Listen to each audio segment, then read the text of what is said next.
is the 2020-2021 Fong Global Fellow at the Princeton Institute for International and Regional Studies. He also holds a position of Research Fellow and Assistant Professor at the Research Center of the Slovenian Academy of Sciences and Arts. After receiving a BA in Comparative Literature and Russian Studies and a PhD in Sociology from the University of Ljubljana, he was from 2012 to 2014 a postdoctoral researcher in the research group Globalization and Literature at the University of Munich. Jernej Habjan is the author of Ordinary Literature Philosophy, a monograph on critical theory, published by Bloomsbury last year. Together with Fabienne Imlinger, he has co-edited the collection Globalizing Literary Genres, published in 2016, and together with Suman Gupta and Hovoye Tutek, a volume on academic labor, unemployment, and global higher education, also published in 2016. Jernej's articles on global culture and literature have appeared in CR, the New Centennial Review, the Journal of Global History, the Journal of World Literature, Neo Helicon, and the South Atlantic Quarterly. Jernej Habjan sits on the Committee on Literary Theory of the International Comparative Literature Association. His talk today is entitled A World Literature Imagined Worldwide, from Karl Marx's Weltliteratur to Nicolas Sarkozy's littérature-monde. So, of course, we are sorry that your visit is just a virtual one, but our welcome is nonetheless no less cordial. So welcome to our distinguished guest. Thank you, Professor Weber, for this lovely introduction. Thank you, Jan, for having me. Thank you, Brett, for all your support. Yes, my name is Jernej Habjan, and today I will talk about world literature. World literature as opposed to national literatures, obviously, as well as comparative literature, but also world literature as opposed to world cinema or world politics. And I want to talk about world literature not as necessarily as something that can easily be defined, mapped, dated, but as something that has been defined, mapped, dated a lot, but without much consensus. I want to focus on this lack of consensus in the debate on world literature. I will argue that the history of this lacking consensus covers the history of the debate itself. And then hopefully this new history of the debate can lead us to some possible consensus. But first, I also want to try to share my screen.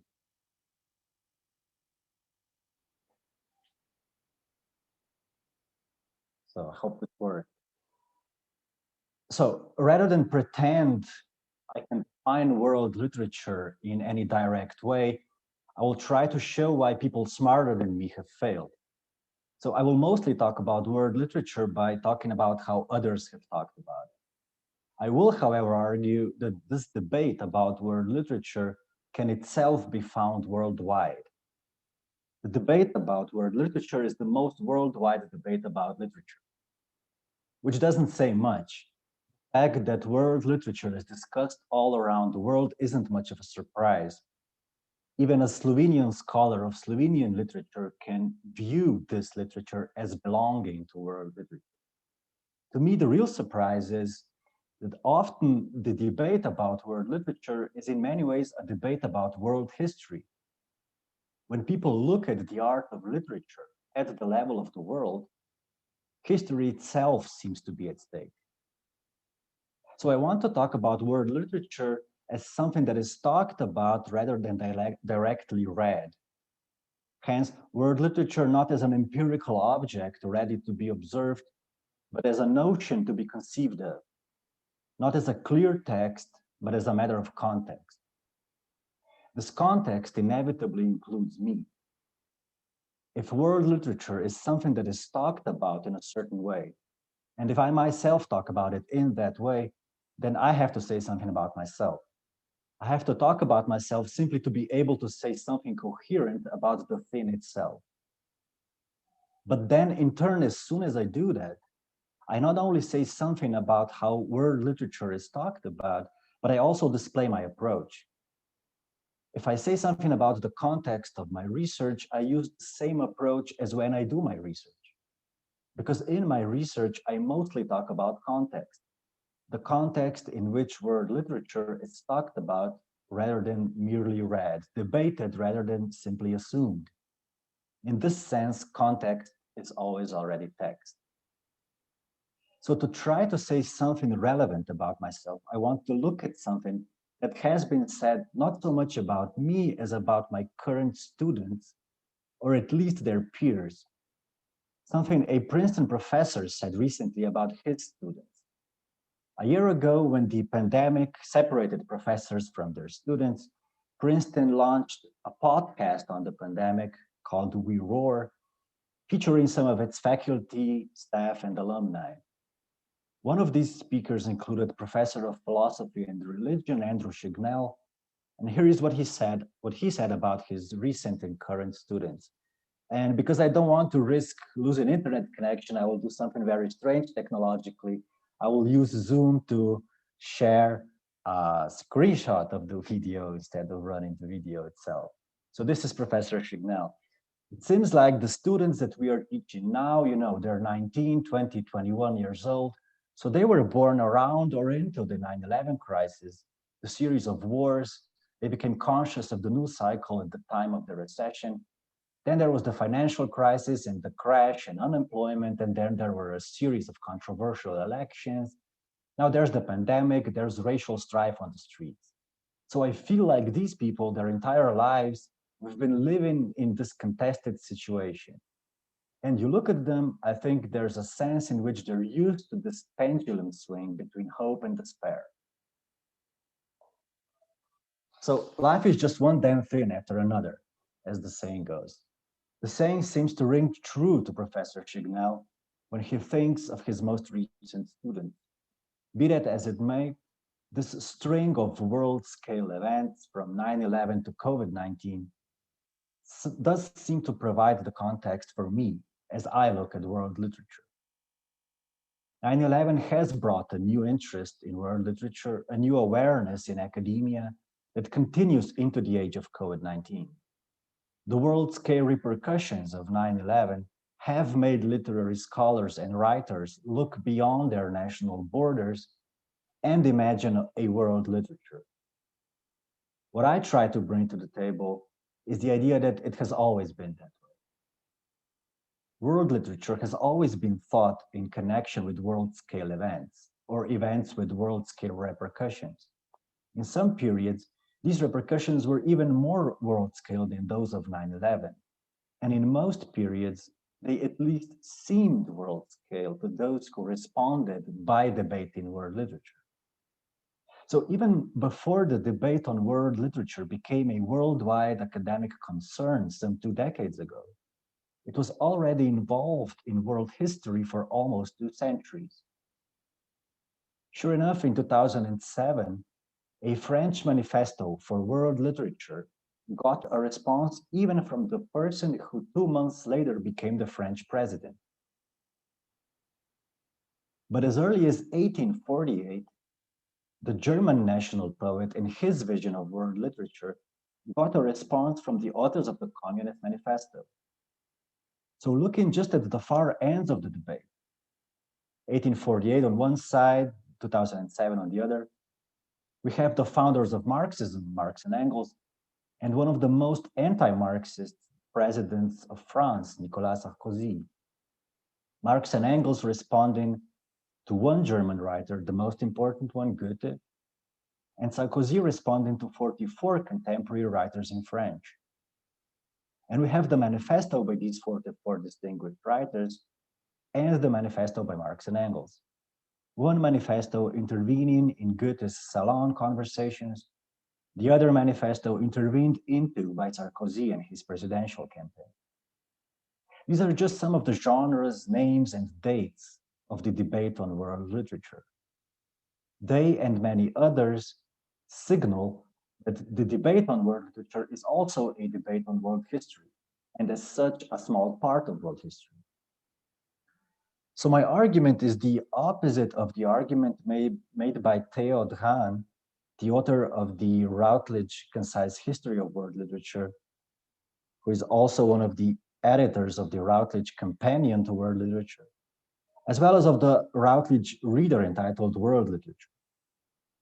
In a companion piece to the Routledge Concise History of World Literature, Theo Dran suggests that whenever people debate world literature, they do so with a view to world events. My argument is the opposite one. I argue that whenever there are world events, people debate world literature. My argument is the one Dran makes only for 9/11 and only for the US, when he writes in the Routledge Concise History that a true comeback for world literature in the United States only happened with 9/11 and its aftermath, waking Americans up to a wider and multilingual world.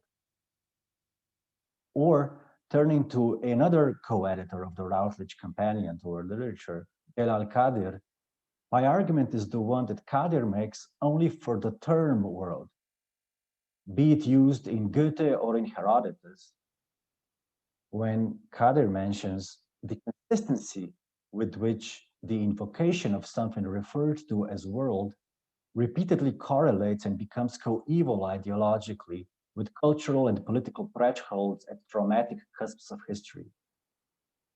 In other words, what I try to show is that there is something like a 9/11 for every time world literature makes a comeback in the academia. Unlike national literatures or even comparative literature, world literature is not a fixture of the academia. National philologists and comparatists turn to world literature only in certain historical moments, and they do so in order to discuss those moments. For most of them, the debate on world literature is a kind of water cooler conversation. The problem is the water cooler is in a trauma unit, and the conversation is about world history, not world literature. So if I talk so much about the context of my work, it's only because hopefully, the more I talk about the context, the more it's becoming part of the text, part of my work, and in this case, not just part of my approach, but part of my result. Because if my context is one of a global crisis drawing literary scholars everywhere toward world literature, then this already says something about world literature is, namely the topic of a worldwide conversation that scholars join to talk about the world. Indeed, before the debate settles anything, it summons the idea of the world in times of world-scale predicament. At the scale of the world, the quarrel about literature is itself plus something else, namely a quarrel about history. And the quarrel itself takes place on a world scale, which isn't much of a discovery. My discovery is as humble as my quest. On my quest, I look at a phenomenon by looking at how others have looked at it, and sure enough, I discovered that this phenomenon is something that has been looked at in a certain way, and that way differs somewhat from the intentions of those who looked at the phenomenon in question. This isn't much, but it is a start, I think, given that there is hardly any consensus as to what world literature might actually be. This lack of consensus in the debate seems ubiquitous, so ubiquitous that if I sketch it, I will already have sketched the debate itself.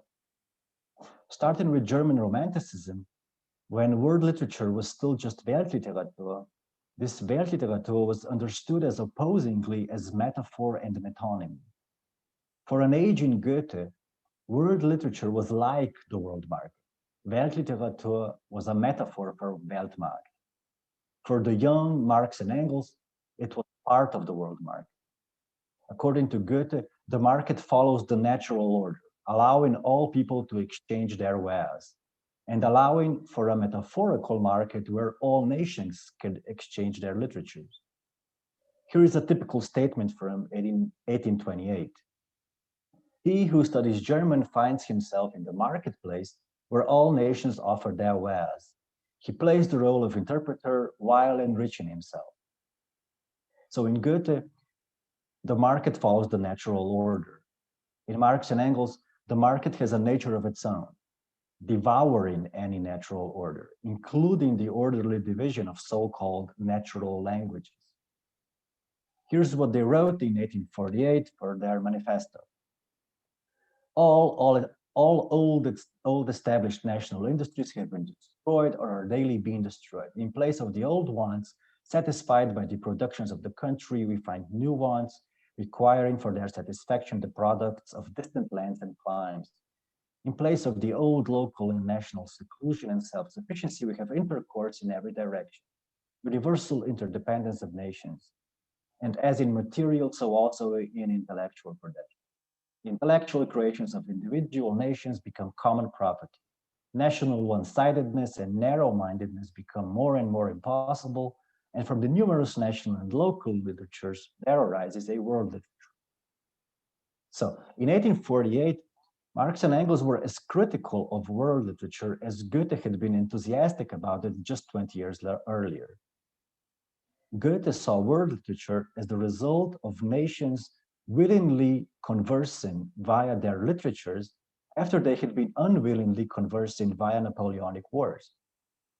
Napoleon met Goethe in 1808 and twice to discuss his favorite Goethe novel and to award him the Legion of Honor. By 1830, Goethe wrote the following.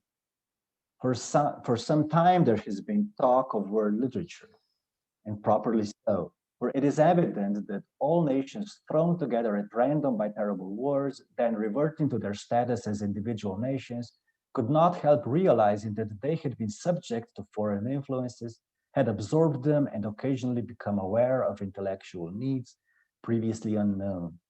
The result was a sense of goodwill. In Goethe, world literature was part of the solution, the problem being that of rebuilding Europe after Napoleon. For Marx and Engels, world literature was part of the problem being capitalism. Which brings us to another instance of lack of consensus. For Goethe, the literatures of Europe were simply synonymous with world literature.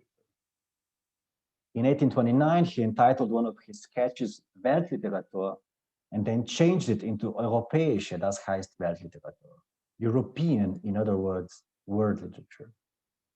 Starting with Marx and Engels, the globe became the scale, rather than any one continent. In the manifesto, the paragraph I quoted above is preceded by this paragraph. The need of a constantly expanding market for its products chases the bourgeoisie over the whole surface of the globe. It must nestle everywhere, settle everywhere, establish connections everywhere. But again, any consensus regarding the globe was lost immediately. The same year that Marx and Engels published the manifesto, another German, Johannes Scheer, published an anthology of world literature devoted precisely to Goethe. Goethe's idea of world literature as an antidote to the violence of the revolutions of 1848.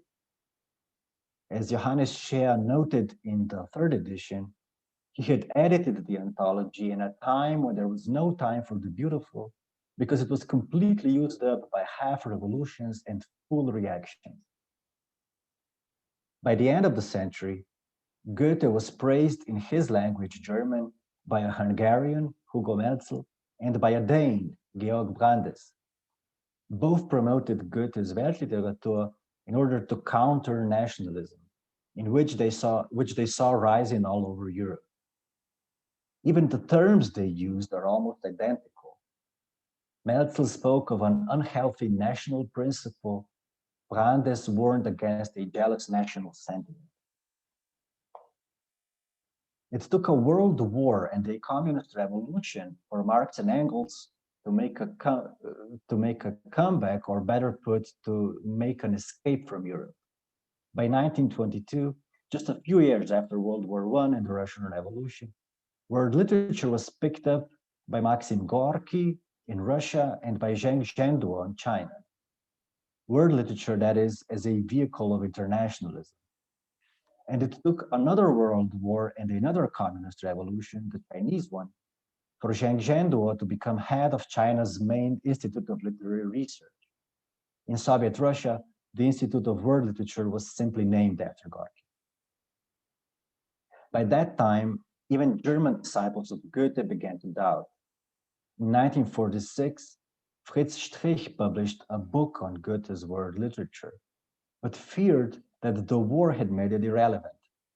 In his preface, Strich traced his book back to a series of lectures he had held after World War I, hoping to use his, quote, special knowledge in the cause of better international understanding, end quote. Once World War II broke out, it had seemed to Strich, quote, pointless to attempt to drown the discords and the thunder of the cannon with Goethe's voice. It was after World War II that he sensed there came, quote, a moment in world history when everything could be lost or everything won. And so he decided to finally write, as he noted in the second edition, a strictly scholarly work to which he wanted to give, quote, a mediatory, reconciliatory purpose in a horribly torn time and world. So in 1946, Strich still looked at words rather than industries, which means that his doubts about Goethe were still profoundly Goethean doubts, still more about emperors than economies. 6 years later, 1952, there appeared an anniversary volume for Strich, or if anyone is into German alliterations, a Festschrift for Fritz Strich. And there, Erich Auerbach wrote that Goethe's idea of world literature may have been made irrelevant by industrial standardization. This is no longer Goethean lament over nationalism, but it's not Marxism either. In Marx and Engels, industrial standardization doesn't make world literature irrelevant. On the contrary, it makes it possible. But Auerbach's contribution was nonetheless translated by Meyer and Edward Said in 1969. And I mentioned the date 1969 because this is already, of course, the age of May 68, when the Second World War is overshadowed by the Second World Revolution. World systems analysts, at least, speak of two world revolutions. The bourgeois revolution of 1848, which is the year of the manifesto, and the workers' and student movement of 1968. This choice of world revolutions may seem odd, but it does help us explain the shift that occurred between Auerbach and, say, René Etienne. In the early 1950s, Auerbach's critique of post-war industrial standardization included the following sentence: all human activities being concentrated either into European American or into Russian Bolshevist patterns. By the early 70s, Etienne wrote of a Europe flouted, crossed out by the imperial greediness of the Pentagon and its alliance with the Russians. So within 2 decades, all human activity became Europe, patterns become imperial greediness, and either or became alliance. Etienne saw an alliance between the US and the USSR, an alliance of empires forming the Cold War consensus. And this critique of the Cold War consensus is a major achievement of May 68, according to world systems analysts. Important for us is that in this alliance, Europe is flouted, crossed out, according to Etienne, and hence the Eurocentrism of literary theory sounds like a derisory death knell. Etienne wrote this in 1974 as the preface to one of his books. 2 pages later begins chapter 1, where Etienne revises Goethe's idea of world literature precisely. This is a revision that Etienne first presented in mid-60s, when May 68 actually began, again, according to world systems analysts. Now, Auerbach's own revision of Goethe was, as I mentioned, translated by Mayer and Edward Said in 1969. This was a decade before Edward Said wrote his classic book on Orientalism. This book, Orientalism, is a counter-classic to Auerbach's own classic, Mimesis. Said's Orientalism is a humanist critique of Auerbach's humanist Eurocentrism. By the late 80s, Ijaz Ahmad depicted Auerbach as, quote, an absent anti-hero in Said's counterclassic, end quote. Around the same time, Ahmad also critiqued a fellow Marxist from the United States, Frederick Jameson. Writing in the final years of the Cold War, Jameson wanted to expand the literary curriculum in the US by adding what he termed at the time Third World literature. The literature of the Third World was Jameson's antidote to postmodernism. If US academia celebrated postmodernism as the culture of post-politics, Jameson saw in the post-colonial Third World a literature of national allegory, the kind of literature where the plot can still be allegorical of national liberation. This literature of national allegory was an integral part of a Goethean Weltliteratur as Jameson imagined it for the late 20th century. Ahmad, replying as a fellow Marxist from Delhi, India, questions this third worldism, arguing that third world literature cannot be grasped by any one concept and certainly not by Jameson. Ahmad's critique of Jameson's critique of post-politics, though, was soon appropriated as Ahmad's defense of post-politics. Critique of critique was mistaken for defense, which Ahmad was the first to regret. But by that time, post-politics had already torn down the Berlin Wall, and the debate did not receive much attention until Jameson recapped it in 2019, so 3 decades later. As for Said, he returned to Auerbach in his final book in 2004, which was a study on literature and globalization after 9/11. In that same year, Said also initiated the translation of a French book by Pascal Casanova, a study from 1999 that in many ways started the ongoing renaissance of world literature. In 2004, so Said in 1969, Said translated Auerbach as part of the German debate on Weltliteratur. By 2004, he introduced Casanova as part of the French debate on littérature-monde. Littérature-monde, so literature-world. This term inserts a hyphen between word and literature in order to think the world of texts rather than the text of the world. If Weltliteratur is the name for all the texts of the world, littérature-monde stands for that world which is comprised of texts, the world of literature, or as Casanova's book is entitled in English, The World Republic of Letters. According to Goethe, world literature is an expansion of local literatures. According to Casanova, world literature is a reduction, so the opposite of expansion. For her, world literature forms only as a modern field which is relatively autonomous in relation to the field of world economy, économie monde. Goethe saw how magazines like Edinburgh Review or The Globe circulated literature around the world. Casanova saw how publishers like Gallimard or Faber kept literature from circulating, thereby deciding what belongs in the world of literature and what doesn't. Goethe saw everything that got published. Casanova saw everything that didn't. Goethe hoped world literature could flourish in German translation because German, his language, did not come from a nation state. Casanova feared that world literature needed translation into French because French, her language, did come from a nation state and a hegemonic one. In 1999, when Casanova published her theory in Paris, Franco Moretti had a similar idea in a departmental discussion with Said, but also with Gayatri Spivak and David Damrosch, all at the Department of English and Complete at Columbia. By 2004, when Said published Casanova in English, All these people had books on the subject. By this time, in response to two dates, 9/11 as much as Y2K, year 2000. And as the fall of the Twin Towers in 2001 was echoed by the fall of Lehman Brothers in 2008, these books were debated in seminal essays that by now have all been turned into books as well, by scholars such as Emily Apter, Alexander Beecroft, Feng Chia, Debjani Ganguly, Eric Hale, B. Venkatmani, Amir Mufti, Rebecca Walkowitz, and the members of the Warwick Research Collective.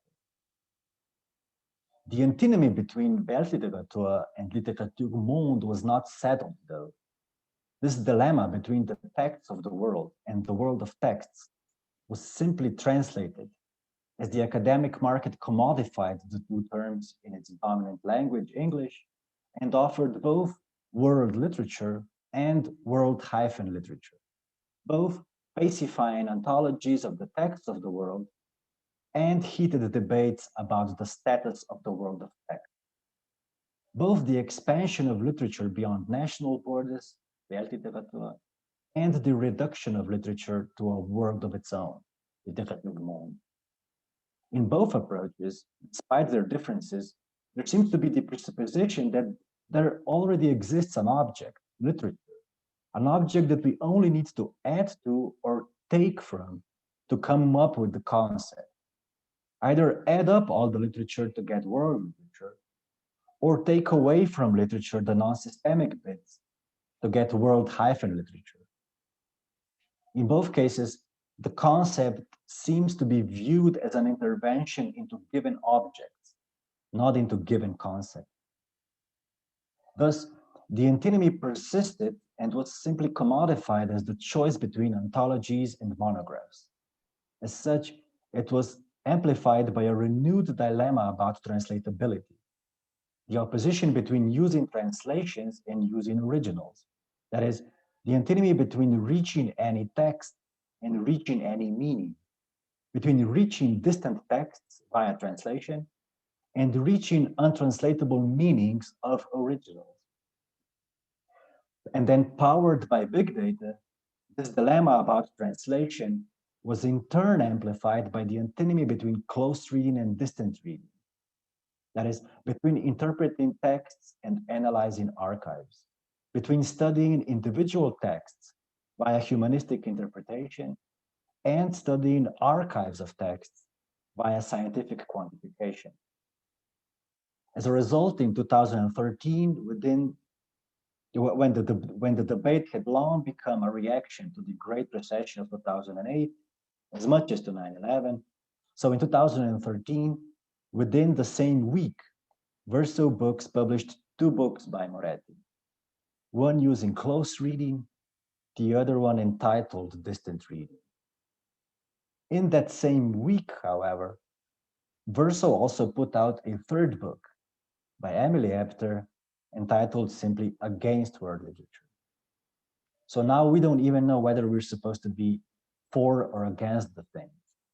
There truly is no consensus. Now this last book, Against World Literature, returns to littérature-monde as the term made its way into French politics. In March of 2007, only a few months before the official beginning of the Great Recession, a major French newspaper, Le Monde, published a manifesto by a group of 44 writers in French. While most of these celebrated writers were not French by birth, 1/3 of them had made their careers in France, including such names as Muriel Barbery, Edouard Glissant, and Amin Malouf. In the manifesto, they pleaded for a decentralized and decolonized world literature in French. The world of literature in this case is the world of writings in French. 6 days later, presidential candidate Nicolas Sarkozy penned a response criticizing decentralization, if not decolonization. The original manifesto appeared in book form only 2 months later, but by that time Sarkozy was already president of France. So on the one hand, The idea of world literature has challenged the rulers of France ever since Goethe and his challenge to Napoleon's legacy. On the other hand, Sarkozy was the first ruler of France to challenge the idea of world literature. French Manifesto came exactly a century after Rabindranath Tagore gave his speech on world literature in Calcutta. 6 years after his speech in 1913, Tagore received his Nobel Prize in Literature as the first non-European and also the first lyricist. A year after the French Manifesto, 2008, one of its signatories, Leclisio, received his Nobel Prize. And only 4 years later, 2012, the world literature debate featured a third Nobel laureate, Orhan Pamuk. And Pamuk was almost the fourth one because between the two world wars, Maxim Gorky was nominated 5 times. So in 2012, Pamuk discussed world literature with David Damrosch at Damrosch's Annual Institute for World Literature. That year, 2012, this annual institute was held in Istanbul, Pamuk's hometown. In 2020, it was held online. It featured a second discussion with Pamuk, and it was supposed to be held in Belgrade, the capital of my country of birth. But it had to move online. The reason for that, COVID was brought up, and it turned out that when COVID began, Pamuk was already writing a novel about a plague. And so I have to correct my metaphor. At the beginning, I compared the debate on world literature to water cooler talk in a trauma ward. As of 2020, water coolers are probably unimaginable in trauma wards, as is casual talk. So let me end by returning not to my initial metaphor for the scene of the debate, but to some of the actual venues of the debate. I already mentioned Goethe's salon in the city of Weimar, the salon that put the word Weimar into such terms as Weimar classicism and even Weimar Republic. I also mentioned the response in the Communist Manifesto written in political exile, whose last line continues to inspire the likes of Banksy. Hugo Melzel commented on Goethe in the first volume of the first journal of comparative literature, which he founded in a province of the Austro-Hungarian Empire. In colonial Calcutta, Tagore spoke about universal literature in an invited lecture at the newly established National Council of Education. Maxim Gorky joined the debate to help launch a Soviet publishing house dedicated to translating works of world literature written between the French and the Russian Revolution. Zheng, quoting Gorky, wrote on world literature as a leading intellectual of the May 4th movement, the uprising of Chinese workers and students against the imperialism of the Versailles Treaty. Strich lectured on Goethe and Weltliteratur in London after World War I, and later on in Weimar at the centenary of Goethe's death, hoping to help prevent World War II before abandoning Weltliteratur until the end of the war. Auerbach's return to Strich was written in exile in the US as a kind of comment on the rise of the Cold War. Following his comment on World War II in his masterpiece Nemesis, which he had written during the war when he fled from the Nazis to Istanbul.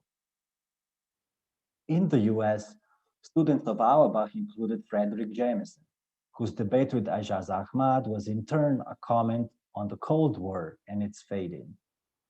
A decade later, a millennial renaissance of world literature included a departmental confrontation at one Ivy League school, Columbia, which resulted in Damrosch founding the Institute of World Literature at Harvard, Moretti founding the Literary Lab at Stanford, Spivak declaring the death of comparative literature as an invited lecturer at UC Irvine, and Said getting Casanova's French book translated for his series at Harvard. Another French book followed less than a decade later, a manifesto of French literature as a world literature written in French. This manifesto appeared only 2 months after its initial version from Le Monde was rebuked by the leading presidential candidate. Today, both sides seem to have won, one in the field of literature, the other in the field of politics. Today, we are used to seeing the new French literature come, like some of the signatories of the manifesto, from Morocco, Martinique, Lebanon, or even Slovenia. Brina Svit is the signatory from Slovenia.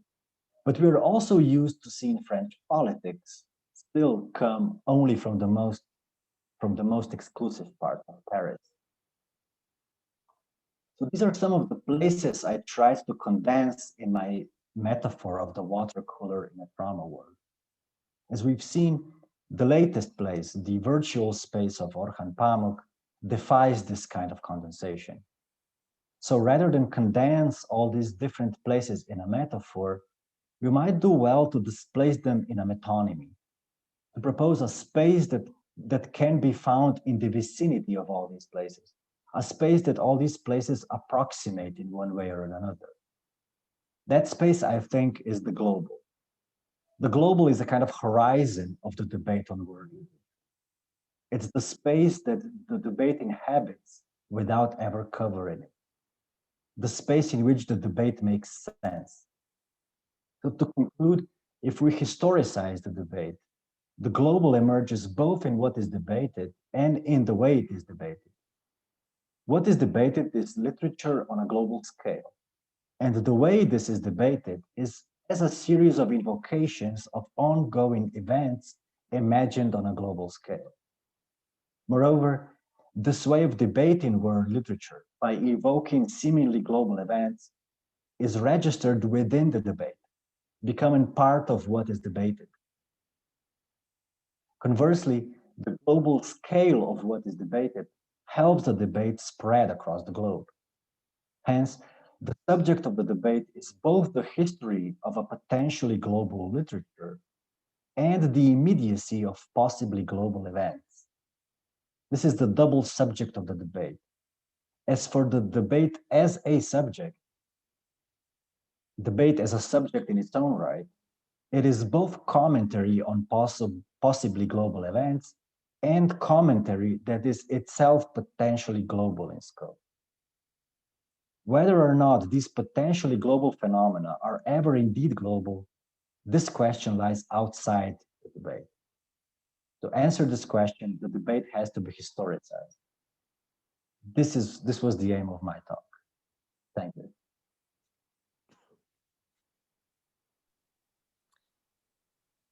Thank you very much, Jernej, for a wide-ranging and rich presentation. Jernej has agreed to take questions. So I will moderate the questions, and I think the best way to do this is if you raise either your physical hand or the little yellow hand that you find in reactions. No, yes, you find it in reactions, at least in my Zoom program.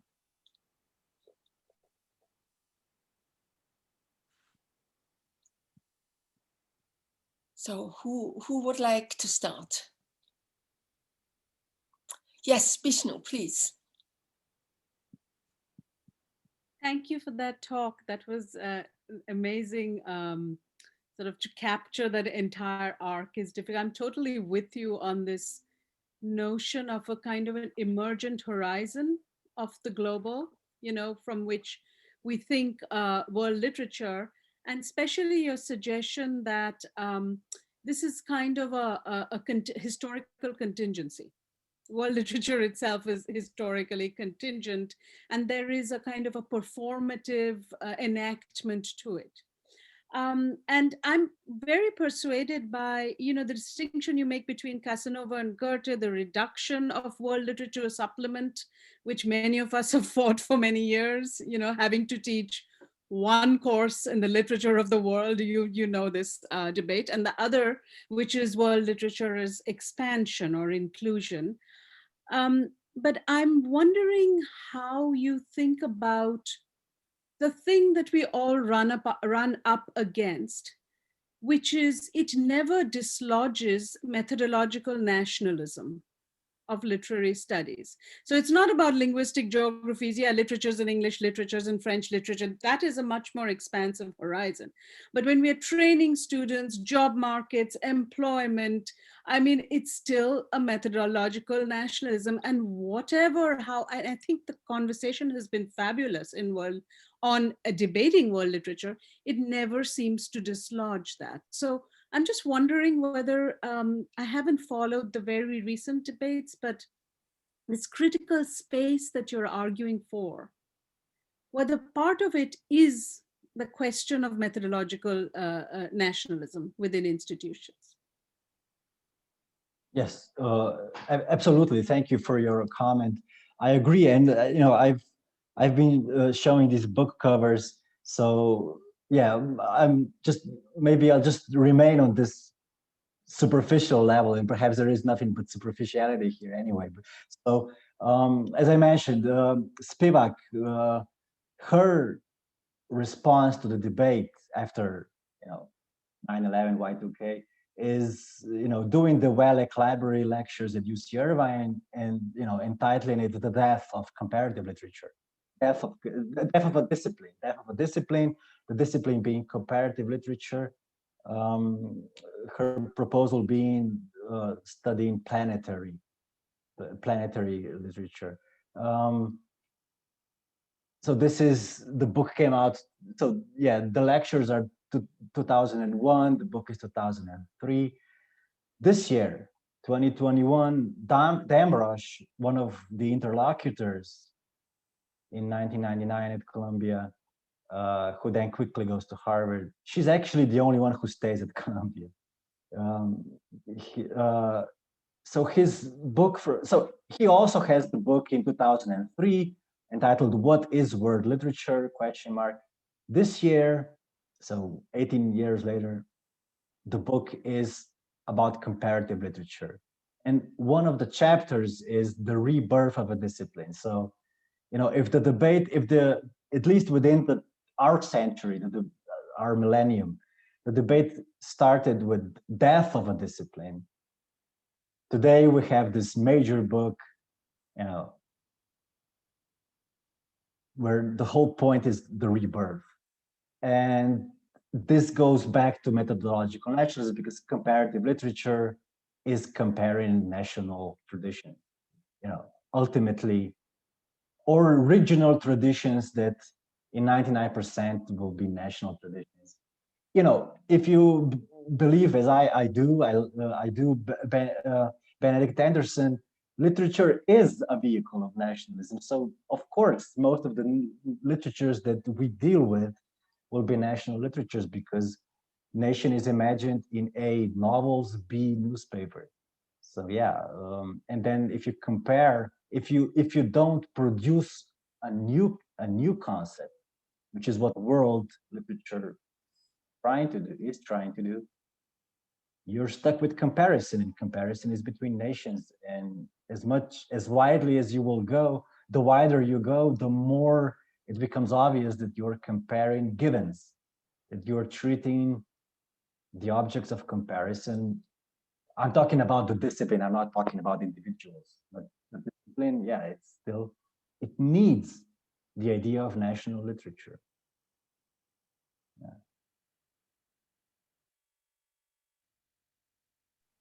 Tommaso Durante, go ahead. Thank you. Thank you very much, Jernej, for your fascinating and enlightening presentation. But beyond the ideological semantic distinction between world or global literature, I agree, I share with you the fact that context contribute to give a meaning to a text as well as to an image, because the production of a text, doesn't matter which type of text or images, is in dialectical relationship with the social historical context in which is produced, circulated, and consumed. Now, I would like to know a little bit more about your statement. Context is already a test. Of course, I can agree to a certain extent with you, but I draw your attention to the fact that the context needs to be interpreted and articulated. And this happens at the subjective, objective level. Thank you. Yeah, of course. Thank you. I agree. I mean, it's a heuristic distinction, isn't it? Text, context, because, you know, once you delve into it, context is just more text, and there is no text without context. So, but yeah, heuristically, you know, when you look at something, you have to draw a line between and say, I'm looking at this thing. This thing will be text for me now. Everything outside it will be context, and there will be meaningful context and less meaningful context. But then, you know, it's a rhetorical thing. Context always already been text. This is the mantra in literary studies. You know, you could say that the whole pursuit of literary studies is to project context into text, is to show how literary text always already produces its own instead of describing an external reality in literature worlds, it produces a world. Produces. I agree with you. Yeah. Oh, please. No, but just yeah. In this intersection, a lot of ideology, system of values, and meaning play a fundamental role, which is the role played by the author who interprets the context. So this is an issue, a criticality of an understanding of this relation, dialectical relation between text and context. How you to position yourself with this respect, with this articulation? Yeah, I mean, yeah, I agree. If I understand you correctly, the decision of the agent who draws the line will always be, yeah, subjective, ultimately subjective. But then there is the question of, can you support it? Can you show relevance? Can you show you know, correlation? Are you part of this production of world or global literature? This is my question. I am not. No, I am not part of it. I am. My project is looking at this debate as a text. It will. I try. It's a symptomal reading, if anything. Looking at, let's say, a discipline and subdiscipline as a phenomenon that needs to be put in a context. To I certainly don't want to be the next person to do the ontology, nor the next person to do the critical research monograph, where I go back, you know, again back to Heidegger and what does the world mean. And there are better people and more equipped people who do that. What I try to do is to show that this still is a genre. These are two genres, the ontology and the monograph, but it is. Yeah, it is a practice that is done in this case by scholars and surprisingly Nobel laureates. But I'm fascinated by your mention of the visual, because I think this is the future. I think world literature is an attempt to prevent this future, which is turning of literature into scripts, screenplays. It's even the present, I think. And if I speak of Nobel laureates, well, Bob Dylan. Why is Bob Dylan a Nobel laureate? And I agree, he should get it. And then even Orhan Pamuk, these are screenplays. These are screenplays. So yeah. Thank you. Dominique, Julien? Okay. Yes, please. All right. Yeah, we say global capitalism, global modernity, global culture, but we say world literature and world music, and there has been a debate in France. Derrida contrasted the global and the world. It is as if we say world, we imply a historical grounding, geographical historical groundedness, which brings us to this question of context that Tommaso talks about also. And the moment we say global literature, it sounds strange, it sounds unreal. There is a disconnect. Now, at the same time, imagination is boundless, and Borges refers to our access from any place to the universal. Argentinians should connect with universal themes and universal literature and not just be Argentinian. So if we say context matters, and we say comparative study matters, the comparative study doesn't have to be between nations. All that world literature refers to is the evocation of the post-national, which Homer did, which Thousand and One Nights did. All these are evocations, and when these Nobel Prizes are awarded to Tagore and to Bob Dylan and so forth, it refers to their wide range of evocation. And so can we then keep together, as maybe as part of your critical analysis, keep together both the groundedness, the context, and the wide-ranging evocation in which nations are just other stepping stones? Yeah, it is a challenge. Yes, the distinction between world and global, again, at the level of titles and subtitles, the anthologies that are now being produced, is the titles would be world literature in a global age, world literature in a time of, or then the preface would be world literature in a time of global predicaments. It's always world literature in a global context. It's never global literature. When I try to find books and that would have the term global literature title, it's usually textbooks.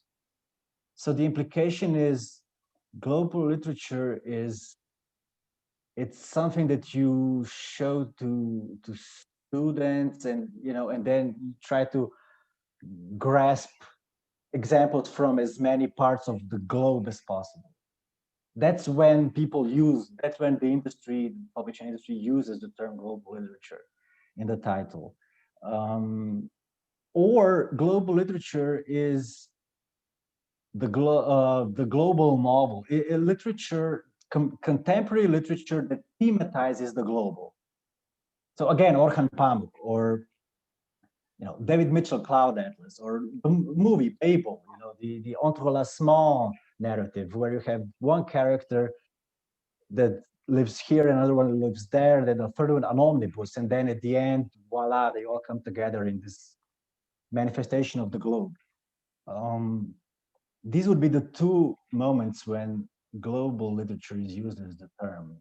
In other instances, it's world literature, and it has to do probably with what you're saying, the world as a philosophical category. So ultimately, Heidegger, Derrida, Nancy, or the world with Brodel, Wallerstein. These would be the two instances where there is an attempt to reduce the globe into something manageable, something that you can reproduce the structure of, and something that is more than just picking examples from various parts of the globe. So I have these traditions, and funnily,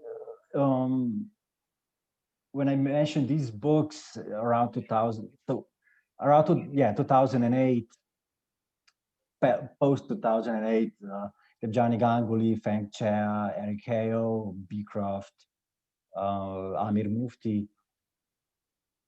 All these books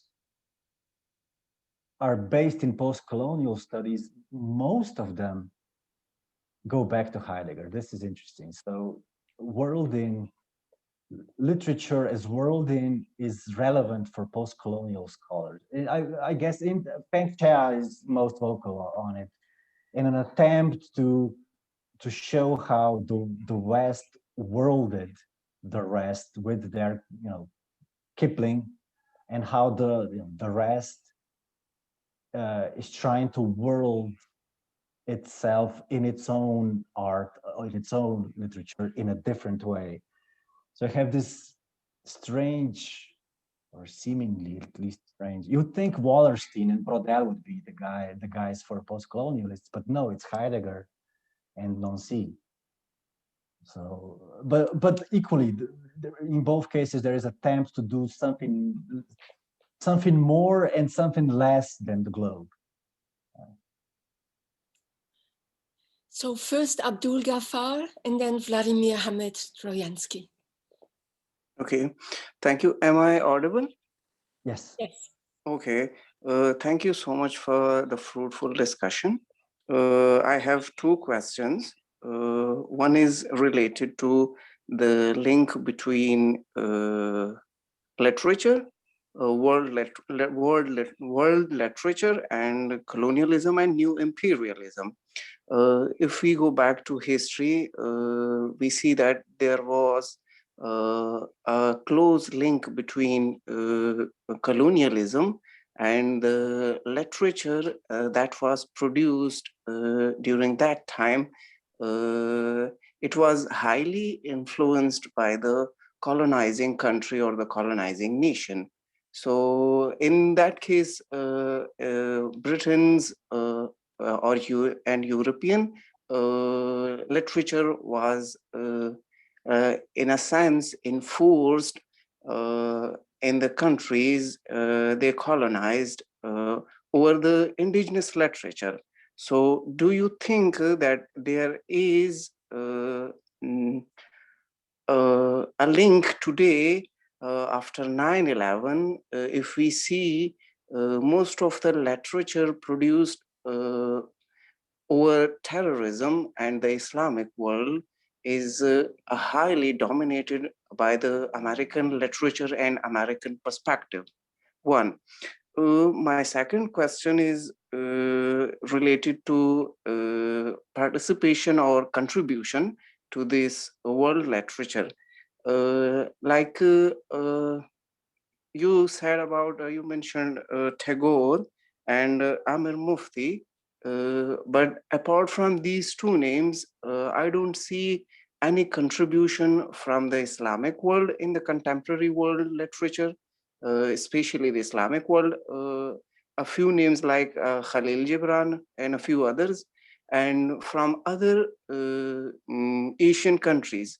So what are the causes of this lack of contribution from the Islamic world and other Asian countries? Thank you. Well, thank you. I think it's one of these two questions are one question, right? Why is Faber and Faber? Why is Norton? Why do the ontologies, but also the research monographs, keep regions, traditions out despite trying to be post-colonial? I mean, again, there are people who are better equipped than me to find an Islamic tradition that can be shown to be as influential, or as influential as, maybe not Goethe, but maybe as influential as Brandes. That's not my goal. My goal is almost deliberately the opposite. It's not to save this bunch of old white men by adding new people. It's by locking these old men in a room and showing what they do. Critiquing not by adding counterexamples, but critiquing them as a group, as a genre, as I say, as a kind of practice that is ultimately ideological practice. It's not a theoretical practice of producing a concept of world literature. It's a water cooler conversation. Also, I think when it comes to, and so I deliberately keep my names at the level of the canon. I want to retain the canon and then critique it. Show it that it thinks it talks about world literature. In reality, it talks about world history, and it talks about world history in ideological terms. Someone like Damrosch would give anything to find more Islamic examples that would be as influential internationally and over time as someone like Goethe. I would say if Damrosch, people like Damrosch didn't find them, it's because they haven't been influential. And this is the complaint, actually. This is the complaint. When it comes to the debate on world literature, colonized cultures were not as influential because they were colonized cultures. Otherwise, where would the complaint be, right? And then I think once I grab this canon and critique it, then can we look for a counter canon, without trying to somehow, just add some of them into this and then make the situation look better, because it wasn't. It was a Western debate until it stopped being very recently. But historically, it was a Western topic, and I want to critique it as such. I don't know if this answers your question.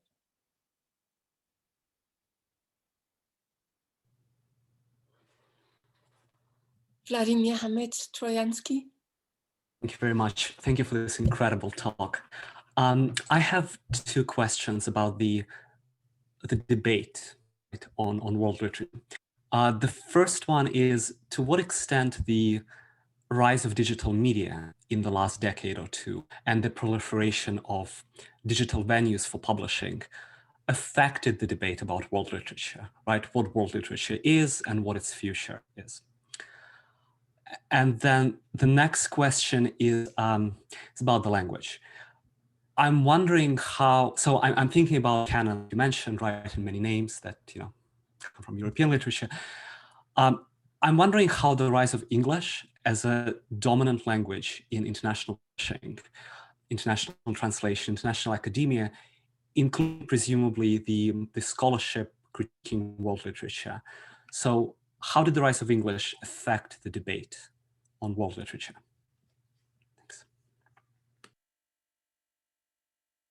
Thanks. These are also great questions. And again, it comes down to one question, I'm afraid. Digital media is in English. I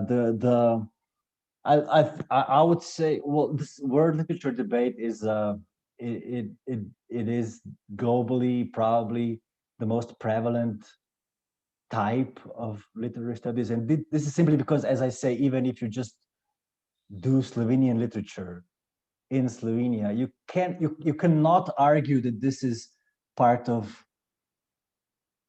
It's difficult to argue this is relevant for European literature. It's even more difficult to argue Slovenian literature is relevant for Western literature, but you can argue it's relevant for world literature because there is one meaning of world literature as simply all of literature, so even Slovenian literature.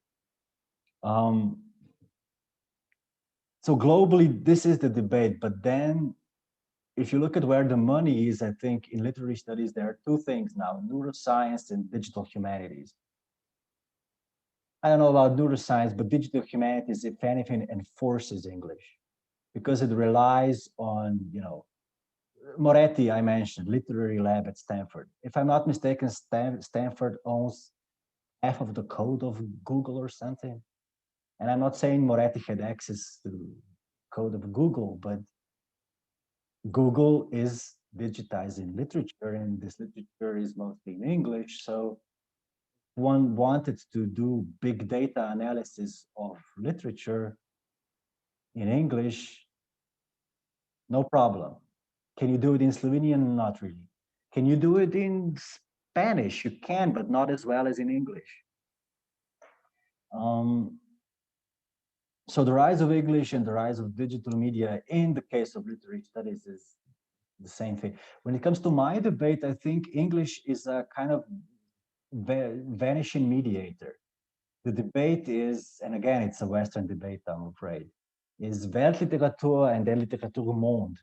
And English is here the language of the US, where someone like a German Jew, Auerbach, needs to escape. And he goes to Ataturk, Istanbul, thanks to an Austrian, Leo Spitzer, and then they both end up in the Ivy League. Spitzer at Johns Hopkins, but Auerbach, Penn State, then quickly Princeton, then quickly Yale. So world literature is the English translation of Weltliteratur, and then also world-literature is the English translation of littérature-monde. So here, I mean, at least I can say English is not the main language here. At least I can say that. But it's only trumped by French and German, which are doing fine also. So it's not a very nice situation. It's still Western languages.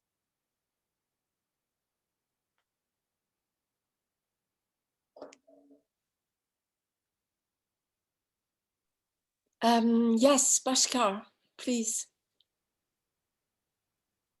Hi, so I want to, I found the idea of being in the trauma unit really, really generous. I have to say, I'm still stuck there.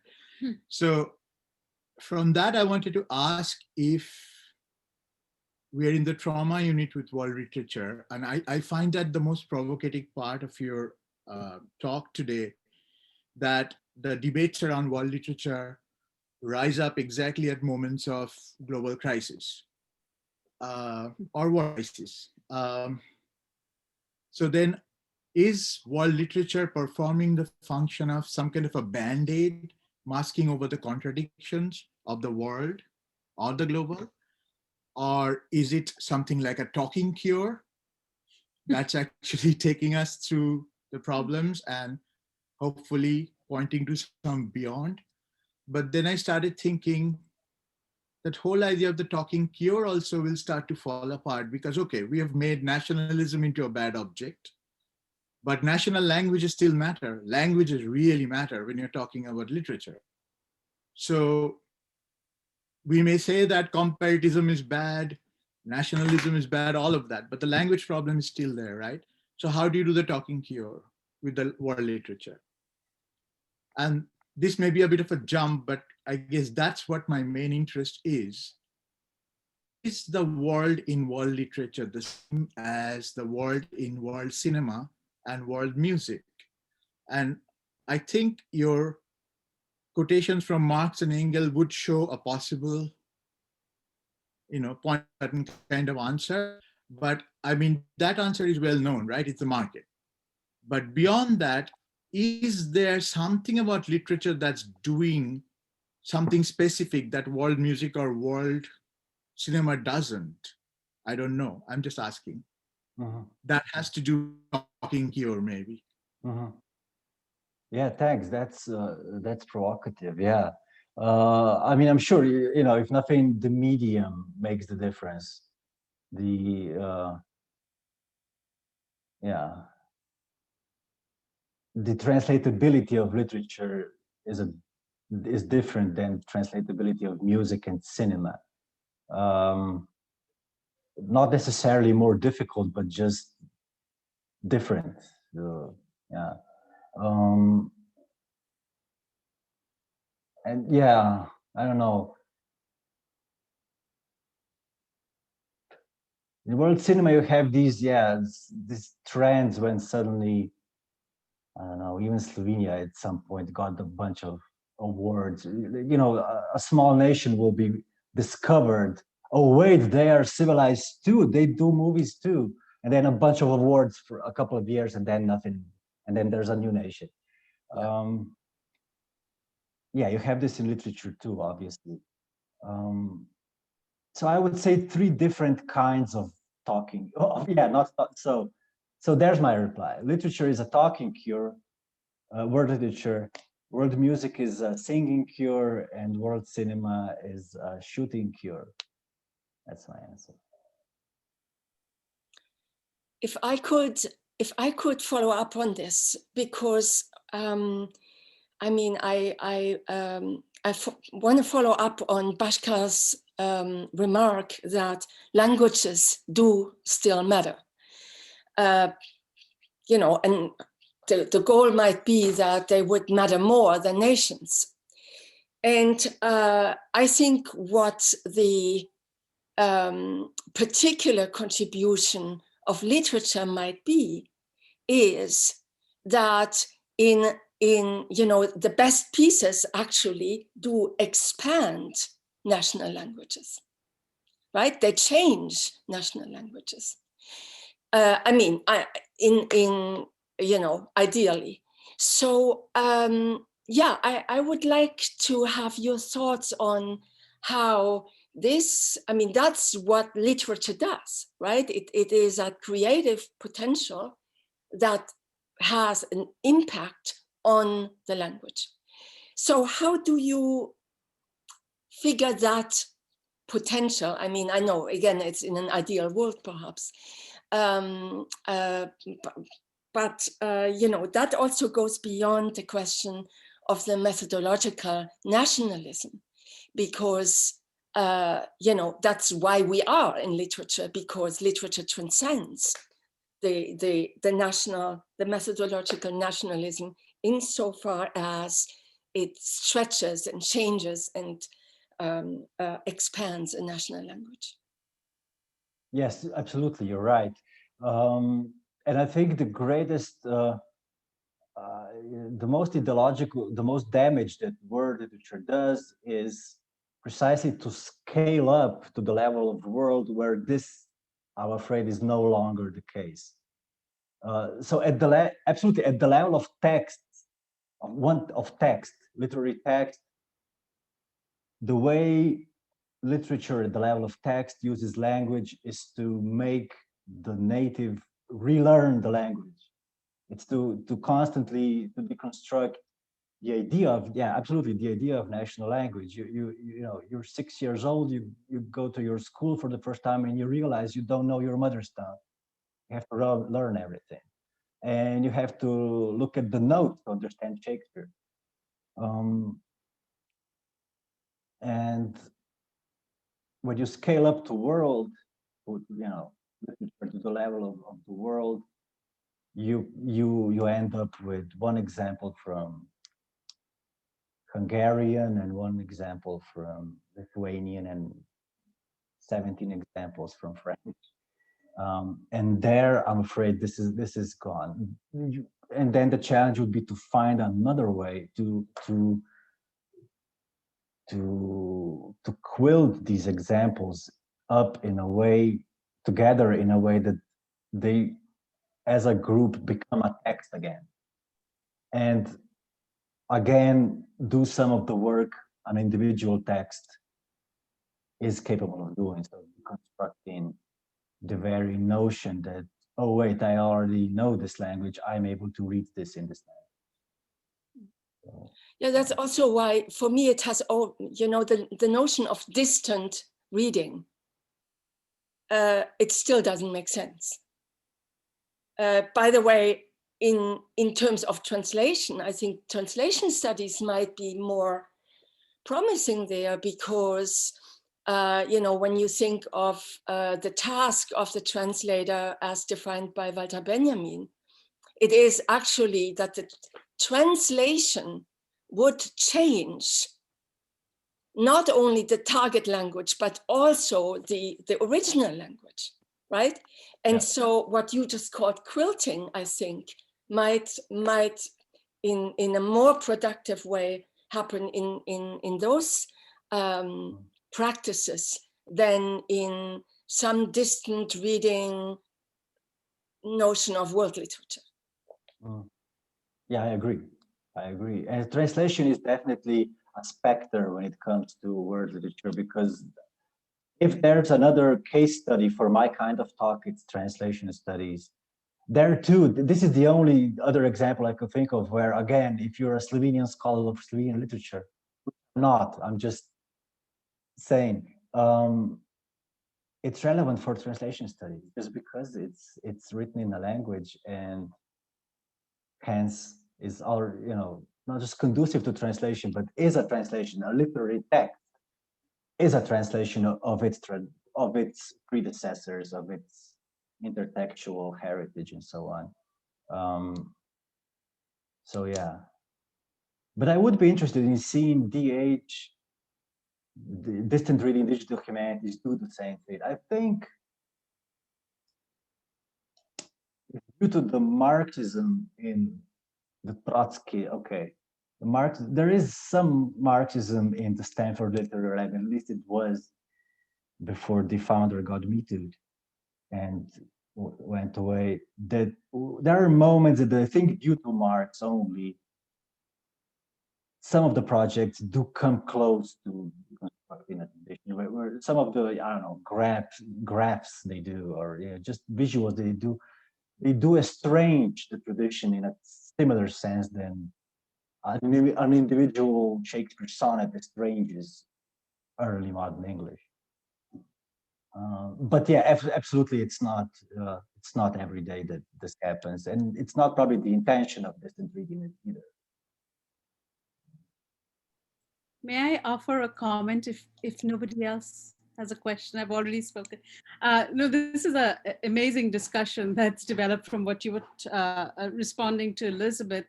And I guess I'm thinking that Dominique's gone, Dominique Julien, but we have at UCSB a Center for Graduate Literary Studies, and I was thinking in your reply to Vladimir on the digital and so forth, whether it's time to bring it home to institutions and thinking of departments of literary studies.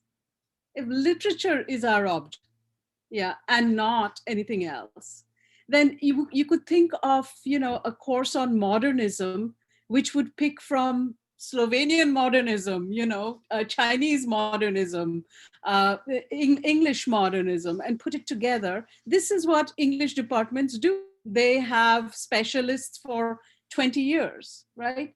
Why can't we do this in literature in general? That would be true worlding.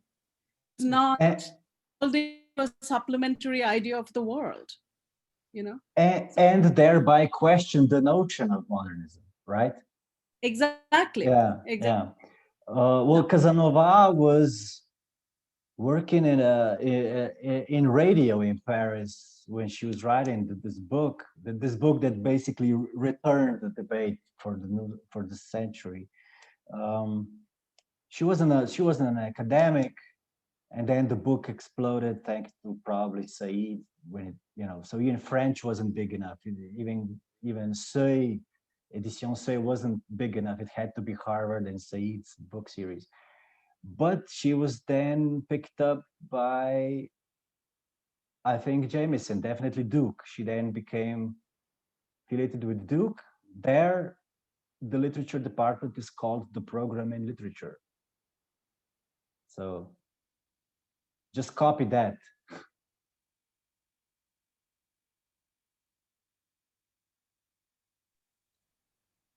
Are there any other questions or comments?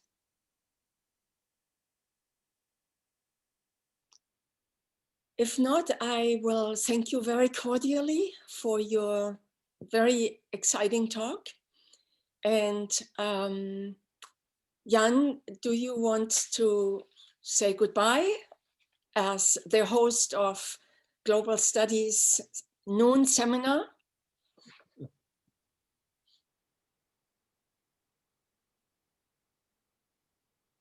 I think he might have had to step out. He's got a class at 2 o'clock. So Okay. Sorry. So I had to unmute. Jan, thank you so much. Wonderful evocation of many different moments. Elisabeth, thank you so much for hosting. What a wonderful discussion, folks.